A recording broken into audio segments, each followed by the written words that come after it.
اس کے بعد جناب علی اصغر کو لحد میں چھپا دیا حسین نے.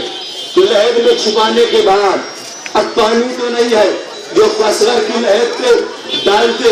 حسین اصغر کی لحد پہ روتے رہے. لیکن سوال یہ ہے, آخری جملہ, سوال یہ ہے کہ آخر سارے شہداء کے لاشوں کو دفن نہیں کیا حسین نے, اصغر کے لاشوں کو دفن کیوں کر دیا؟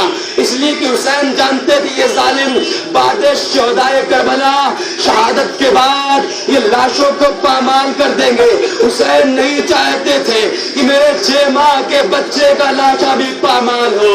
لیکن قیامت تو اس وقت ہو گئی جب پسرے سعد نے کہا کہ شہید تو 72 ہوئے تھے, سارے 71 کیوں ہے؟ کہا اصغر کو حسین نے دفن کر دیا. کہا ڈھونڈ کے لاؤ. زمین کربلا پر ظالموں نے نیزہ مارنا شروع کیا. ایک ظالم کے نیزے میں اصغر کا جسم الجھ کے نکلا. فضا نکالا تیرے اصغر کی خیر, تیرے اصغر کی خیر. نیزہ مارا زمین میں, اصغر کا لاشا نیزے میں الجھ کے آیا اور ننھا سا گلا ذبح کر دیا گیا. نوکے نیزہ پہ نصب کر دیا گیا. جب کوفے کی عورتوں نے پوچھا کیا یہ 6 مہینے کا بچہ بھی باغی تھا؟ اللہ کرے اس بچے کے مرنے سے پہلے اس کی ماں مر گئی ہو. رباب نے کہا اس کی بدنصیب ماں رباب اب بھی زندہ ہے, اس کو ظالم انا للہ و انا الیہ راجعون. سلام الذین